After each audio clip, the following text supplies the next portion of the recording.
a few minutes to share some helpful tips so that you can maximize your time at this conference. All right, so first I'm going to be your MC for the event. I'm going to be jumping in and out of sessions and helping to guide you through the day. So let us know in the chat if there's anything that you need or if I haven't provided you with some of the information that you are looking for. So in addition to our fantastic, amazing sessions, we have so many ways for you to engage. You're already doing it. So many of you have already shared in the chat. If you haven't already, please do that now. It's super exciting to see where everyone's from, what you're up to. And please check the left-hand side of your screen. This is going to help you throughout the day. This is going to guide you. So here's what we want you to do. Take a picture in our digital photo booth. We want to see you and we want everyone to see you as well. Make sure that your voice is heard. And so we've got a word cloud. Post a message in the community chat. You're doing it, keep doing it. We want to hear from you all day long. Browse through all of our community partners. And again, how about competing in the CleftCon game? We've got a game and we'll tell you a little bit more about that as well. All right, so a highlight of last year's event, well, it was our live community building rooms. And we are excited to offer even more engagement opportunities this year. So immediately after our opening session, meeting rooms will be open in the video meeting rooms. So once again, the video meeting rooms. That's again, tab on the left-hand side of your screen. Now these Zoom rooms will be capped at 8 people. And we're capping them at 8 people so that you have time to have conversations with everyone in the room. You can get to know each other. You can share stories. And that's what makes this more fun and engaging for all of you. Feel free to jump in and out of as many rooms as you want to, sharing these conversations. So come and go all day long. I also want to share that, as you can see on the agenda, we have a 30-minute session that is dedicated to live community building. This is going to be so amazing. It is given by Henry Bador. He is the founder and the executive director of Cleft Proud. So he's going to kick off this really important program. So make sure you join us for that as well. And lastly, while we certainly strive to give you a seamless technological experience, we all know that doesn't always happen with technology. So a couple of things to think of here. So if possible, we recommend participating in CleftCon with Google Chrome. So if you're not currently using Google Chrome, maybe this is the time to switch over if you're having some issues. All right, so we've got a few minutes where you can tackle that, and we've got a team that can help you if you need some help. So reach out to us at any time. We have a live help desk, also found left-hand side of your screen. That left-hand side of your screen is your map. It is your guide for everything that you want to participate in and do today. So just keep looking over to the left for what you need. So make sure if you're experiencing any technological challenges, go ahead to the left side of the screen, click on our help desk. We've got live people that can walk you through whatever issues you're experiencing. All right, so now, drum roll, I am thrilled. I'm honored to introduce Susanna Schaefer. She is the president and the CEO of Smile Train. And she's going to kick off CleftCon 2021. Welcome, Susanna.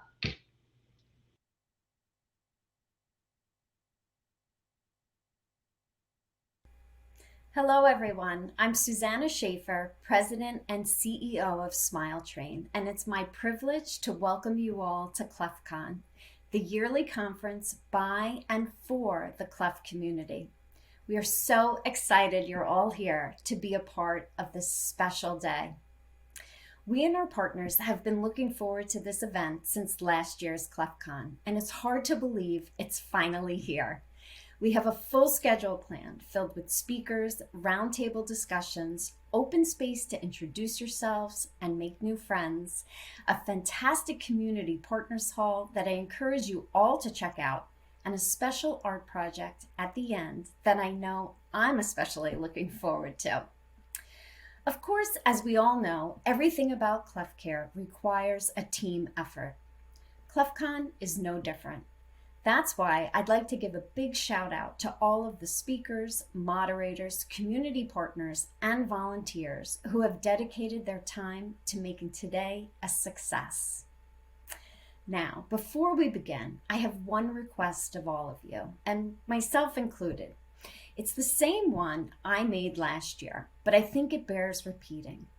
I ask that we all make ourselves vulnerable today.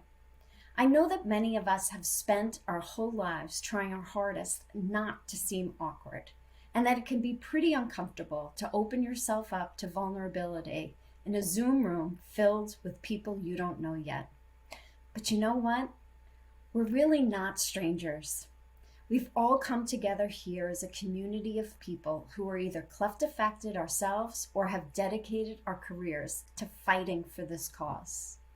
So let's promise ourselves and one another to not hold back. Be your authentic self. Everyone here is pulling for you. Everyone here wants to see your face and hear your voice, and when you speak, I promise you, you will be heard.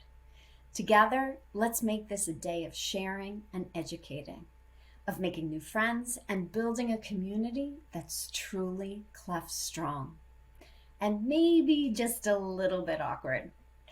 Now, it's my pleasure to introduce today's keynote speaker, Naomi Glasses. A proud 7th generation textile artist and weaver, Naomi lives in the northeastern part of the Navajo Nation.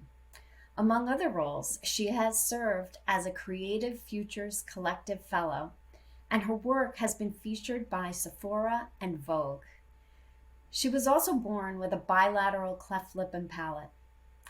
In this session, Naomi will speak about the bullying that she endured and how she has used skateboarding as a tool to build confidence.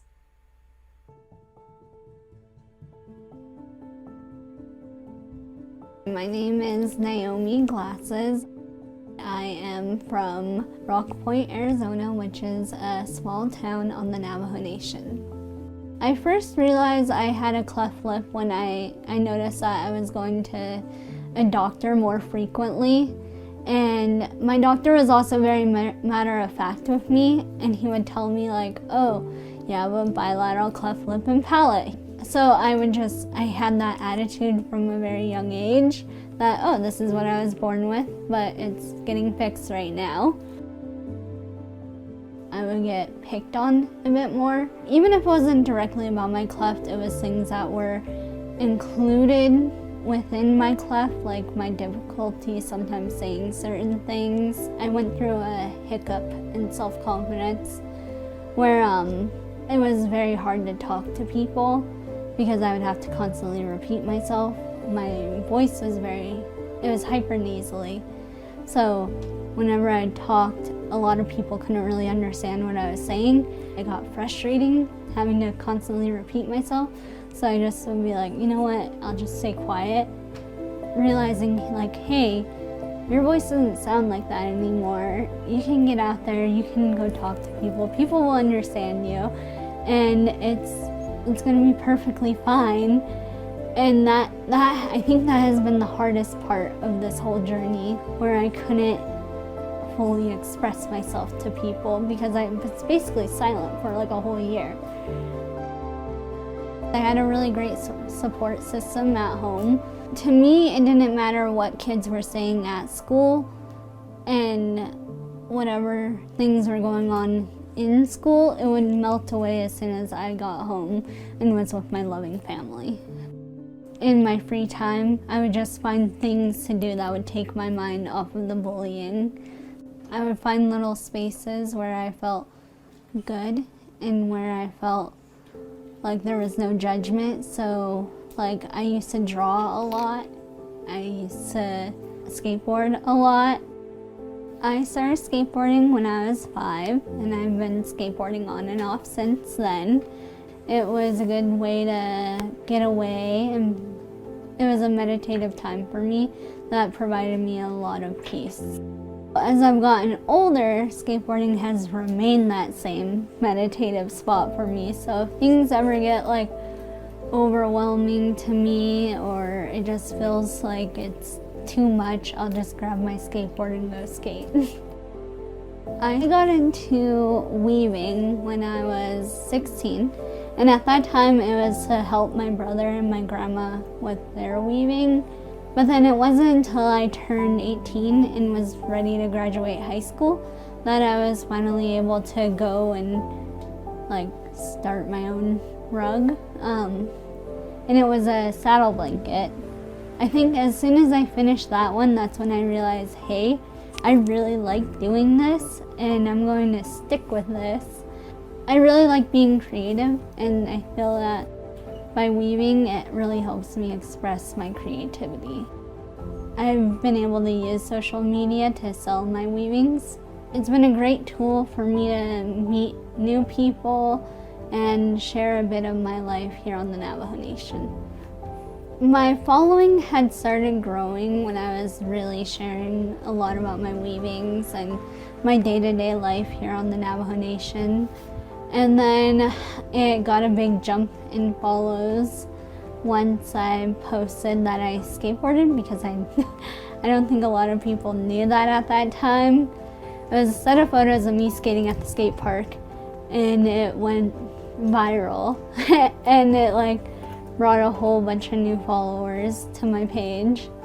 And then a year later, I did what was it called?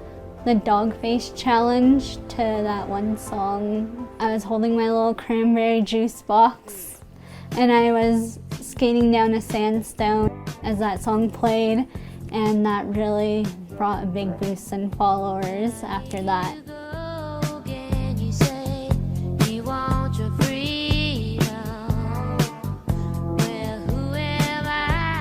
Through my social media, I've been able to model for other weavers and other textile artists, and I've also been able to design a few things here and there. I was able to design a blanket for Sackcloth and Ashes. It has also provided me the opportunity to design for a fashion designer, Gabriella Hurst.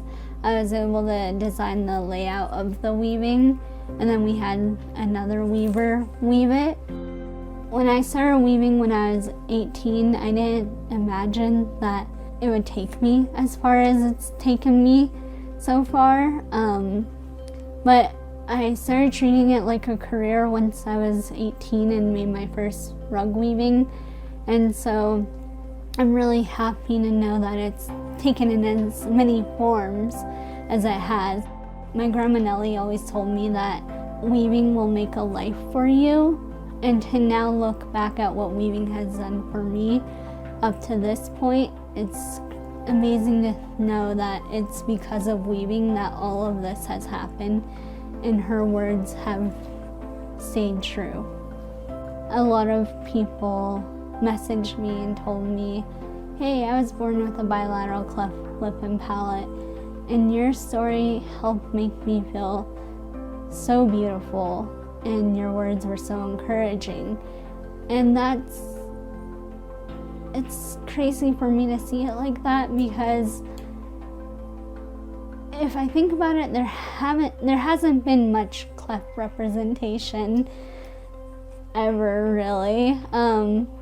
And I'm just really thankful for what this can do for other people who see me out there being as true to myself as I can be. And I just want to be that positive person for them. To the Cleft community, I want to say that you are so beautiful and you are so incredibly compassionate. It doesn't matter what we went through as kids. What matters is that we are here now and we are making an impact. You bring so much to the table, and that you are very valued. like, you've got this and you can do anything.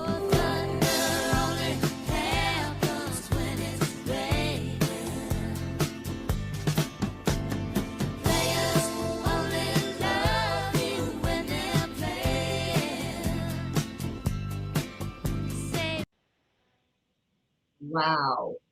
Thank you, Susie, for that meaningful introduction. And thank you, Naomi, for that inspirational and impactful story that you've shared. Beautiful. Anybody skateboarding? I know I'd like to get on a skateboard after seeing that. Once again, I want to welcome you to the second annual CleftCon. My name is Holland Haas. I'm going to be your MC for today. I'll pop in and out of some sessions with you. And again, this is such a beautiful experience for all of us to share together this second annual conference, which is by and for the Cleft community. So we are here for you, and make sure you stop by that digital photo booth. Take a picture. We want to see that. And also keep lighting up the chat exactly as you're doing. Okay, so you are here, you are now, to quote Naomi, and let's all make an impact. Love that. It was beautiful. All right, after a short video break, our sessions are going to begin, and we want to continue hearing from you throughout the day. You can move from session to session on the agenda tab, and please join me. Add comments, ask questions, go to the live chat box next to each of the videos. We'll be sure that our speakers respond to as many of your questions as we can possibly get to. Again, we want you to remember that we've got tech support. So if you run into any challenges, anything becomes an issue, we've got live tech support. So reach out for our tech help. Go to that help desk, left side of your screen. And remember, if you have any CleftCon questions, feel free to send an email to cleftcon@smiletrain.org. So once again, that's cleftcon@smiletrain.org. All right, and most importantly, have fun. Meet new people, hear each other's stories, share, connect, engage. That's what we're here to do today, and we are here to support you any way that we can. All right.